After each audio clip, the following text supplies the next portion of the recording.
নমস্কার, শান্ত টিভির পর্দায় আপনাদের সকলকে স্বাগত। সাথে আছে দীপান্বিতা। চোখ রাখবো বিস্তারিত সংবাদে। বুধবার ত্রিপুরা বিধানসভায় বিজনেস অ্যাডভাইজিং কমিটির বৈঠক অনুষ্ঠিত হয়। বৈঠকে পৌরোহিত্য করেন অধ্যক্ষ বিশ্ববন্ধু সেন।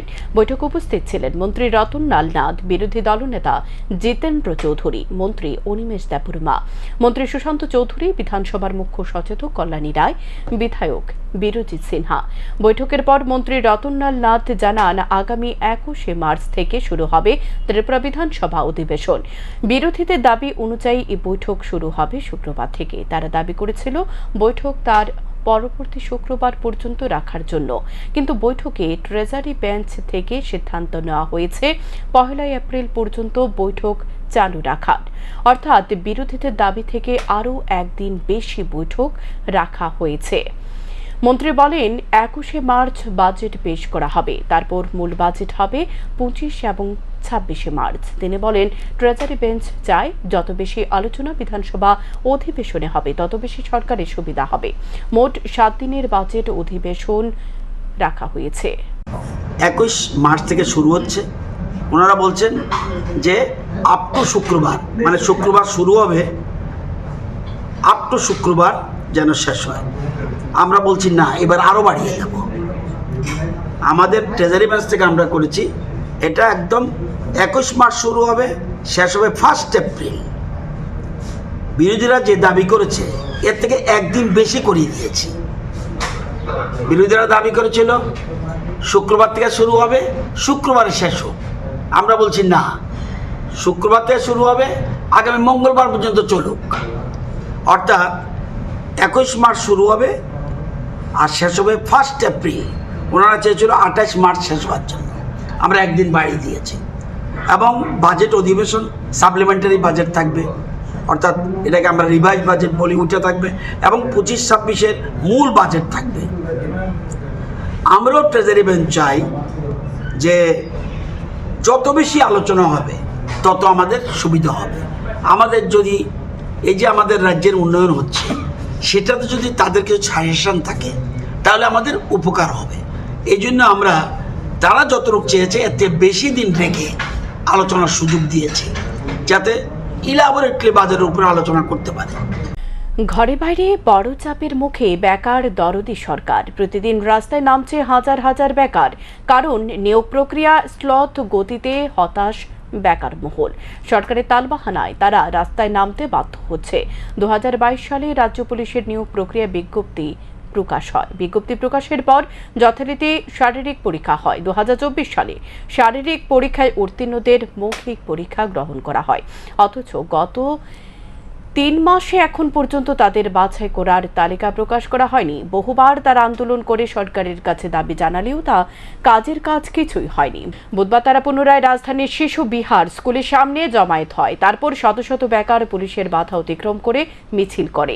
মিছিল শেষে পুলিশের সদর কার্যালয়ে গিয়ে ডেপুটেশন প্রদান করে। তাদের দাবি, অবিলম্বে নিয়োগ প্রক্রিয়া যেন সম্পূর্ণ করা দপ্তর। একই অবস্থা ত্রিপুরা ফায়ার সার্ভিসের ফায়ারম্যান নিয়োগ প্রক্রিয়া নিয়ে। শুধুমাত্র গড়িমসি করে নিয়োগ প্রক্রিয়া ঢিলেমি করছে বলে মনে করছে বেকাররা। শুধু তারাই নয়, এভাবে প্রতিদিন রাস্তায় নামছে এসটি, জিটি এবং জেল পুলিশের বেকাররাও। সকলে হতাশ বর্তমান সরকারের নিয়োগ প্রক্রিয়া নিয়ে। কোনো একটি নিয়োগ প্রক্রিয়া যদি সম্পূর্ণ করতে সরকারের 5 থেকে 6 বছর লেগে যায়, তাহলে বেকারদের উৎসাহ যেমন হারাবে তেমনি বয়স উত্তীর্ণ হবে। সুতরাং সময়ের মূল্য সরকার বেকারদের ফিরিয়ে দিতে পারবে না, এমনটাই মনে করছে সচেতন মহল। 2022-এ আমরা ফার্স্ট ফিজিক্যাল দিয়েছি, তারপর আমাদের মেডিকেল হয়েছে, তারপর 2023-এ জানুয়ারি মাসে রিটার্ন হয়েছে, তারপর 2023-এ নভেম্বর মাসে আমাদের ভাইবা, 2024-এ নভেম্বর মাসে ভাইবা হয়েছে। এখন আমাদের 7 দিনের মধ্যে, এখন শুধু বাকি আছে আমাদের মেরিট লিস্ট। এখন আমাদের সকলের একটা আবেদন, আমাদের 7 দিনের মধ্যে যাতে মেরিট লিস্টটা দেওয়া হয়। কার কাছে আবেদনটা? চেয়ারম্যান। পুলিশ রিক্রুটমেন্টটা 2022 সাল থেকে শুরু হয়েছিল। আমরা ফিজিক্যাল দিয়েছিলাম 2022 সালে, রিটার্ন দিয়েছি 2024 সালে, এবং 2024 সালে সব কিছু আমাদের কমপ্লিট হয়। আজকে প্রায় ভাইবা কমপ্লিট হওয়ার প্রায় আজকে 3 মাস অতিক্রম করলো, আমাদের ফাইনাল মেরিট লিস্টটা দিচ্ছে না। আমাদের সাথে শুরু করে দেখেন স্যার, এসএসসি জিডি প্রায় 3 বার কমপ্লিট হওয়ার পথে। এসএসসি জিডি তো আমরা যারা এজ ওভার হয়েছে আমাদের একটা টেনশন যে টিপিএসসি যেহেতু রিটেন এক্সামের পরে 15 হতে 20 দিনের মধ্যে ফাইনাল মেরিট লিস্ট দিয়ে দেয়, তো আমাদেরটা এখনও দিচ্ছে না। তার জন্য আমরা আজকে চেয়ারম্যান স্যারের সাথে দেখা করব এবং ওনাকে বলবো যে আমাদের প্রসেসটা যেন উইদিন 7 দিনের মধ্যে আমাদের মেরিট লিস্টটা দিয়ে কমপ্লিট করা হয়। এর জন্য আমরা এসেছিলাম আজকে এখানে। কতদিন আগে আপনারা ইন্টারভিউ দিয়েছিল? 2024 সালে দেখা করবে চেয়ারম্যান স্যার, রিক্রুটমেন্ট কমিটির চেয়ারম্যান স্যার। কোন দপ্তরে? Police department, home. স্ত্রীর সাথে ঝামেলার পর ঘর থেকে উদ্ধার স্বামীর দেহ। এই রহস্যজনক ঘটনা সংঘটিত হয়েছে রাজধানীর ভট্টপুকুর স্থিত দুর্গাপল্লী এলাকায়। মৃত ব্যক্তির নাম কার্তিক মোদক, বয়স 35। আদালতের মুহুরি তিনি। স্ত্রীর সাথে ঝামেলার পর ঘর থেকে উদ্ধার স্বামীর মৃতদেহ। এই রহস্যজনক ঘটনা সংঘটিত হয়েছে রাজধানীর ভট্টপুকুর স্থিত দুর্গাপল্লী এলাকায়। মৃত ব্যক্তির নাম কার্তিক মোদক, বয়স 35। আদালতের মুহুরি তিনি। স্ত্রীর নাম তানিয়া দত্ত। স্ত্রীর অভিযোগ, মঙ্গলবার রাতের বেলা মদমত্ত অবস্থায় বাড়ি ফিরেছিলেন কার্তিক মোদক। বাড়িতে ফিরে নিত্যদিনের মতো স্ত্রীর সাথে ঝামেলা শুরু করেন। কিছুক্ষণ পর থেকে নিজের হাত কেটে স্ত্রীকে মারধর করে ঘর থেকে বের করে দেয়। তারপর ঘণ্টাখানেক পর ঘরে প্রবেশ করে দেখতে পান স্বামীর ঝুলন্ত মৃতদেহ। সাথে সাথে খবর দেওয়া হয় পুলিশকে। ঘটনাস্থলে ছুটে আসে এডিনগর থানার পুলিশ। পুলিশ মৃতদেহ উদ্ধার করে ময়না তদন্তের জন্য হাসপাতালের মর্গে পাঠায়। ঝামেলা হয়েছে, আমি বাজারে গেছি, বাজার করছি, বাজার করে আনছি। আনার পরে মানে এত খাইছে, আইতে তো যেটা দাইতে পারে না। আমি বাজার পরিশ্রম হয়ে গেছে দূরে জায়গাটা আইতে, আমি কেছি তুমি আমার ব্যাগটা ধরো। হে হিল্লা ডুল্লা এই সেই করে আইছে, ওই আমার মাথাটা নষ্ট হয়েছে। আমি একটু কিসকিসি করছি, এমন বহুত করি, করলে পরে এমন করে না। এরপরে তুই আটকা মাথাটা উপরে হয়ে গেছে, কোনোদিন চাকুটা খুলেছে না, চাকু লুয়ে হাতটা ফুসাইতেছে, ফুসাইয়া দাও ডালুইছে, দাও ডালুয়া কত রক্ষণে কূপ দিয়ে কাটলাম। এক তো মাত দৌড় করলই, ওয়ালের মধ্যে বাইরেছে, মাত দৌড়ও করছে। আমি আর থাকতে পারি না, গলার মধ্যে চিপা দিয়ে ধরছে। আমি বলছি ঠিক আছে, আমি বাইরে যাই। দাও ডাল হয়ে গেছে, দাওটা আপনি পাইবেন, ওই এদিকে লুকাই রাখছে, আমি না পাইরা। এবারে ঠিক আছে আমি বাইরে যেতেছি, মানে হ্যাঁ কত হয়েছে আমি বাইরে যেতাম, এর লেগে আমি বাইরে গেছি। বাইরে যাওয়ার পরে তারপর আমি আইসি দূরতে শুনতে তার লোকে জানি কথা কইতেছে। আমি কোন সাহসে আমি ঘরে ঢুকবো, ওখানে কেউ নাই ঘরের মধ্যে। এরপরে নাম কি ওনার? হ্যাঁ নাম কি ওনার? কার্তিক মোদক। আপনার নাম? তানিয়া দত্ত। বয়স কত? 24। কি করতো উনি? ওনার বয়স কত? 35। কি করতো উনি? মুড়ি গাছ করতাম। পুলিশের বক্তব্য, মৃত ব্যক্তির হাতে আঘাতের চিহ্ন আছে এবং বিছানার মধ্যে পড়ে আছে দেহ। তার পাশে বৈদ্যুতিক পাখার মধ্যে একটি দড়ি ঝুলানো রয়েছে। এ বিষয়ে মৃত ব্যক্তির মাকে জিজ্ঞাসা করা হলে তিনি জানান, এলাকার একটি মেয়ে বাড়িতে এসে দেখেন কার্তিকের মৃতদেহ ঝুলছে।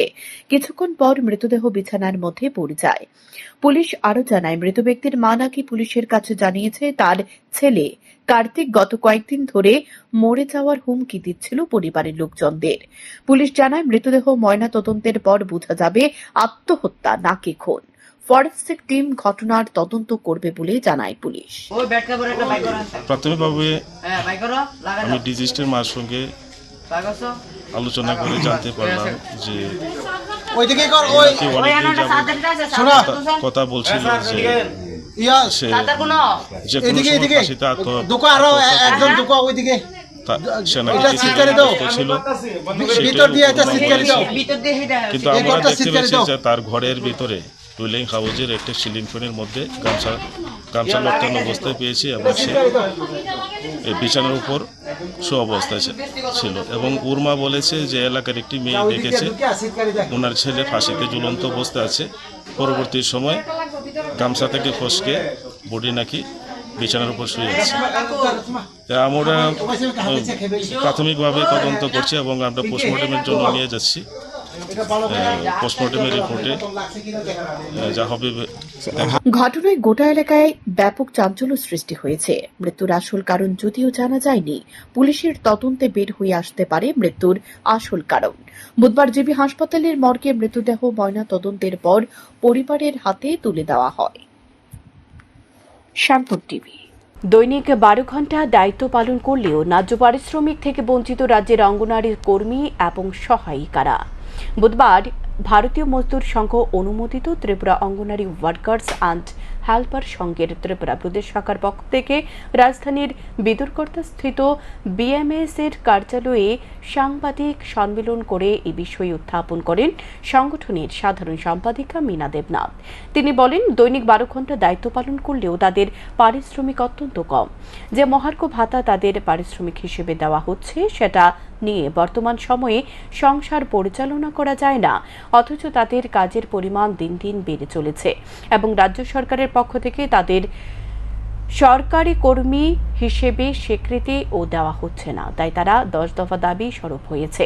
তাদের দাবি অঙ্গনারী কর্মীদের সরকারি কর্মী হিসেবে স্বীকৃতি দেওয়া, অঙ্গনারী কর্মীদের বেতন 24,000 টাকা এবং সহায়িকাদের 21,000 টাকা করা এবং অবসরে চলে যাওয়ার সময় অঙ্গনারী কর্মীদের এককালীন 5 লক্ষ টাকা এবং সহায়িকাদের 3 লক্ষ টাকা প্রদান করা। এছাড়া অবসরে যাওয়ার পর অঙ্গনারী কর্মীদের 5,000 টাকা এবং সহায়িকাদের 3,000 টাকা করে দেওয়ার জন্য দাবি জানান। 10 দফা দাবি আছে। 10 দফা দাবির মধ্যে উল্লেখযোগ্য দাবি হলো আমাদের সরকারি কর্মচারী হিসেবে স্বীকৃতি দেওয়া এবং আমাদের সরকারি কর্মচারী হিসেবে স্বীকৃতি দেওয়া বিকল্প আমাদের আরও অনেকটি দাবি আছে। তাদের মধ্যে আমাদের অঙ্গনারী কর্মীদের 24,000 বেতন ভাতা করা এবং সহায়িকাদের 21,000 করা এবং গ্র্যাচুইটি ত্রিপুরা অঙ্গনারী কর্মীদের যারা অবসরে যাচ্ছেন তাদেরকে গ্র্যাচুইটি প্রদান এবং 3 লক্ষ টাকা 5 লক্ষ টাকা প্রদান করা এককালীন এবং যারা অবসরে যাচ্ছেন তাদেরকে প্রতি মাসে মাসিক 5,000 টাকা এবং 3,000 টাকা পেনশন প্রদান করা। এটি আমাদের উল্লেখযোগ্য দাবি। আরও অতিরিক্ত দাবি আছে, এখানে লিপিবদ্ধ আছে। টোটাল 10 দফা দাবি আছে। এসটিজিতে উত্তীর্ণ সকল বেকারদের অবিলম্বে নিয়োগ করা, শিক্ষা বিভাগে শিক্ষক এবং শিক্ষক সকল শূন্য পদ অবিলম্বে পূরণ করা সহ 3 দফা দাবি বুধবার শিক্ষা ভবনের সামনে বিক্ষোভে সামিল হয় অল ইন্ডিয়া ডেমোক্রেটিক ইউথ অর্গানাইজেশনের কর্মী সমর্থকরা। AIDYO এর রাজ্য সভাপতি ভবতোষ দে জানায়, রাজ্য সরকার বেকারদের চাকরি প্রদানের বিষয়ে উদাসীন। বিভিন্ন পরীক্ষায় উত্তীর্ণ হওয়া বেকারদের নিয়োগ করছে না। শুধু তাই নয়, নতুন করে নিয়োগ করার জন্য যেসব পরীক্ষা হয় তারও আয়োজন করা হচ্ছে না। শিক্ষা বিভাগে 10,323 জন শিক্ষকের চাকরি বাতিল হবার পরে বিদ্যালয়গুলিতে শিক্ষকের অভাব, পঠন পাঠন ব্যাহত হচ্ছে। প্রতি বছর ছাত্রছাত্রীদের ড্রপ আউটের সংখ্যা বাড়ছে। বিগত বছর মাধ্যমিক ও উচ্চ মাধ্যমিক পরীক্ষায় প্রায় 50% পরীক্ষার্থী উত্তীর্ণ হতে পারেনি। এর মধ্যে 2022 সালে 230 জন বেকার যুবক এসটিজিটি পরীক্ষায় উত্তীর্ণ হয়েছে। বিদ্যালয়গুলিতে শূন্যপদ থাকা সত্ত্বেও তাদের এখনও নিয়োগ করা হচ্ছে না। এই এসটিজিটি পরীক্ষায় উত্তীর্ণ বেকাররা নিয়োগের দাবিতে শিক্ষা বিভাগে দায়িত্বপ্রাপ্ত মুখ্যমন্ত্রীর নিকট কয়েকবার দেখা করার চেষ্টা করেছেন, কিন্তু মুখ্যমন্ত্রী তাদের দেখা করার কোনো সুযোগ দিচ্ছে না। গত 7 মার্চ এই বেকার যুবকরা মুখ্যমন্ত্রীর নিকট দেখা করার জন্য গেলে পুলিশ তাদের গ্রেপ্তার করে নিয়ে যায়। AIDYO এর ত্রিপুরা রাজ্য কমিটি রাজ্যের শিক্ষা বিভাগের নিকট দাবি জানায়, অবিলম্বে এসটিজিটি উত্তীর্ণ সকল বেকারদের অবিলম্বে নিয়োগ করা, শিক্ষা বিভাগের শিক্ষক এবং শিক্ষক সকল শূন্য পদ অবিলম্বে পূরণ করা। উদ্যোগের সহিত লক্ষ্য করছি যে রাজ্যে বর্তমান সরকার বেকারদের কর্মসংস্থানের ব্যবস্থা নিয়ে একেবারে উদাসীন। রাজ্যে জোট সরকার 7 বছর হয়ে গেল রাজ্যে প্রতিষ্ঠিত হলো। প্রথমে প্রতিশ্রুতি দিয়েছিল যে বছরে 50,000 চাকরি হবে। এই 7 বছরে তাহলে 3,50,000 চাকরি হওয়ার কথা, কিন্তু বিধানসভায় যেটা আসলো সে থেকে আমরা দেখতে পেলাম যে 56,000 এর মধ্যেই অবসরে গেছেন। আর এই 7 বছরে 16,091 জনের চাকরি হয়েছে। আজকে আপনারা দেখেছেন দীর্ঘদিন ধরে এসটিজিটি পাশ করা 2022-এ পাশ করা 230 জন বেকার চাকরির জন্য অন্য হয়ে ঘুরছে এবং মাননীয় মুখ্যমন্ত্রী যিনি শিক্ষার দায়িত্বে আছেন, শিক্ষামন্ত্রী হিসেবে কাজ করছেন, ওনার সাথে অনেকবার দেখা করার চেষ্টা করেছেন।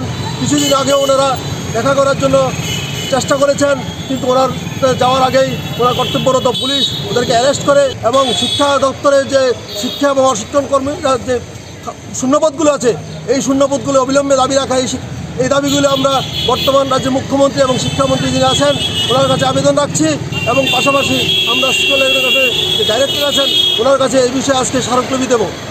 ত্রিপুরা রিয়াল এস্টেট অথরিটি নতুন অফিস ঘর উদ্বোধন হয় বুধবার। উপস্থিত ছিলেন সংশ্লিষ্ট দপ্তরের সচিব নগর উন্নয়ন দপ্তর অভিষেক সিং, আগরতলা পৌর নিগমের কমিশনার শৈলেশ কুমার যাদব, দপ্তরের চেয়ারম্যান তাপস দাস। আধিকারিক অভিষেক সিং জানায়, এই অফিসটির মাধ্যমে মানুষ উপকৃত হবে, কারণ আগরতলা শহরের প্রতিদিন গড়ে উঠছে বহু ফ্ল্যাট বাড়ি। এই ফ্ল্যাট বাড়িগুলির সুরক্ষা আছে কিনা তা জানতে এই অফিসের সাথে যোগাযোগ করতে আহ্বান জানান তিনি। हमारा रियल एस्टेट डेवलपमेंट हो रहा है त्रिपुरा में, उसको इंश्योर करना कि उसका जो ग्रोथ है वो एज पर द एक्ट है, और कंज्यूमर या कस्टमर का जो भी राइट्स है उसका प्रोटेक्शन। और इसके पहले एक हमारे पुराने बिल्डिंग में चलता था, लेकिन आज एक नए बिल्डिंग में इसको जो कि रेंटेड है वहाँ पर ये ऑफिस अपना स्वयं का ऑफिस में आज इसकी शुरुआत हो रही है। और हमारे साथ आज तीनों रेरा के 3 मेंबर्स होते हैं, चेयरपर्सन 2 मेंबर, सभी लोग इसमें आज हैं। और एक नई शुरुआत है, और जिस तरह से त्रिपुरा में डेवलपमेंट हो रहा है, मैं सभी लोगों से अनुरोध करूंगा कि आप जब भी कोई भी घर या फ्लैट बुक करने जाते हैं तो ज़रूर आप ये सुनिश्चित करें कि उसमें टी रेरा के द्वारा अप्रूवल है, बिल्डिंग प्लान का अप्रूवल है। और ख़ासकर अगर आपको कोई ग्रीवांस है बाद में, तो आप ज़रूर ये टी रेरा की कोर्ट में आप आ सकते हैं, और आपका जो ग्रीवांस है या आपकी जो समस्या है उनका निराकरण होगा। मैं आशा करता हूँ कि इस नए बिल्डिंग में चेयरमैन साहब और मेंबर्स उनके द्वारा ये सुनिश्चित किया जाएगा कि जो भी जेन्युइन ग्रीवांसेस हैं उनको समय निराकरण हो। और मैं सभी हमारे बिल्डर्स मित्रों के साथ को भी मैं रिक्वेस्ट करूंगा कि कृपया आप सुनिश्चित करें कि आप रेरा के जो भी प्रावधान हैं उसका आपके द्वारा अनुपालन करें। লেম্বুছড়া শ্রীবাস্তু পাড়ায় ভয়াবহ অগ্নিকাণ্ডে ভস্মীভূত 2টি বসতঘর। ঘটনার বিবরণে জানা যায়, মঙ্গলবার রাতে বেলায় আচমকা ঘরের শর্ট সার্কিট থেকে অগ্নিকাণ্ডের ঘটনা সংঘটিত হয়। কয়েক মিনিটের মধ্যে আগুন ভয়াবহ আকার ধারণ করে। স্থানীয়রা এসে দমকল কর্মীদের খবর দেয়। দমকল কর্মীরা ঘটনাস্থলে এসে আহত ব্যক্তিকে উদ্ধার করে। এই ঘটনায় ঘরে থাকা বিভিন্ন সরঞ্জাম সহ নগদ অর্থ পুড়ে ছাই হয়ে যায় বলে জানায় বাড়ির লোকজনদের কাছ থেকে। কারেন্ট থেকে আগুন লেগেছে। আপনার কই আসলেন এই সময়? আমি ঘরের ভিতরে ছিলাম, আমি বাইরে দেখি ঘরের ভিতরে আগুন জ্বলতেছে। এটা কি মানে বসত ঘর ছিল? হ্যাঁ। এই আগুনের সময় কি ঘরে কেউ আসলো নি? 2টা বাচ্চা ছিল, তারা বাইরে খেলে গেছে, গেটের সামনে তখন আগুন লাগছে। কি মনে হয় কে থেকে লাগছে আগুনটা? কারেন্টে দেখে। কারেন্ট থেকে না, অনেক পরে তারা যে ঠিক মতো আইতো তাহলে আগুন নিভে যেত। ঘন্টা খানিক পরে আমরা আগুন নিভে দিয়েছে, পাড়ার পোলাপাইনে তারপরে আইছে। করতে পারছি পরে দিয়ে আগুন লাগিয়ে গেছে। ও একটা ফ্যান আছে, ফ্যানের থেকে স্যার একদম ইলেকট্রিক শর্ট সার্কিটে মনে হয় লাগছে। হ্যাঁ স্যার। দমকল বাহিনী যথাসময়ে আইছে আপনার এখানে? হ্যাঁ স্যার, হ্যাঁ আইছে। ওই ক্ষতির পরিমাণ কেমন হতে পারে? কথা আমি স্যার আজকে আমার সুদের টাকা 50,000 টাকা আনছিলাম, ওই বালসুর তলে টাকাটা পুরা গেছে। হেরা করে সোনা গয়না খাট মোট যা সব পুরা গেছে। ভারত বাংলাদেশ সীমান্তে নিরাপত্তা প্রদানের পাশাপাশি সীমান্তবর্তী এলাকায় বসবাসকারী মানুষদের সহায়তায় এগিয়ে এলো বিএসএফ 169 নং ব্যাটালিয়ন। বুধবার এক আনন্দঘন অনুষ্ঠানের মধ্য দিয়ে করবুক মহকুমার জলায়া এলাকায় বিএসএফ 169 নং ব্যাটালিয়নের জলায়া বেস ক্যাম্পে বিভিন্ন বিদ্যালয়ের ছাত্রছাত্রী সহ এলাকাবাসীদের মধ্যে বিভিন্ন সরঞ্জাম বিতরণ করা হয়। অনুষ্ঠানে বিএসএফ ত্রিপুরার ডিআইজি অনিল শর্মা, 169 নং ব্যাটালিয়নের commandant Ajay Kumar, second in commandant Deepak অ্যালভেট, লজিস্টিক অফিসার প্রবীণ উপস্থিত ছিলেন। समाज के लोग भी हमारे साथ आगे बढ़े। समाज के लोग हमारे जो हम कार्य कर रहे हैं बॉर्डर पे, उनमें अपना सहयोग दें। जिस तरह हम समाज को सिविक एक्शन प्रोग्राम के तहत हम उनकी जो आवश्यक चीज़ें हैं वो प्रोवाइड करने की कोशिश करते हैं। हमें आशा है कि समाज भी हमारे साथ मिलकर हमारा जो मैंडेट है बीएसएफ का उसको पूरा करने में अपना सहयोग दें। এখনকার মতো সংবাদ এ পর্যন্তই। চোখ রাখুন শান্ত টিভির পর্দায়। নমস্কার।